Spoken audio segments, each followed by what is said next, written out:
Over on my Patreon, we have been working on a project off and on for many months now. It's a junk journal idea book.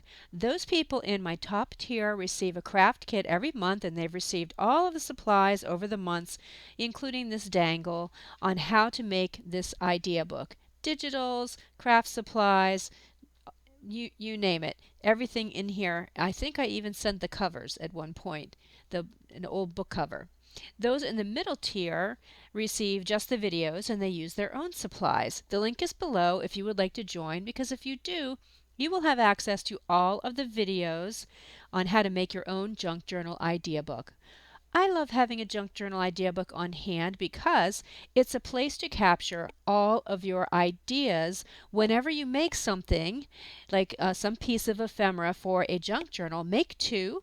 One goes in your idea book, and then when you make another journal, you flip through and you say, oh, yeah, I remember when I did that.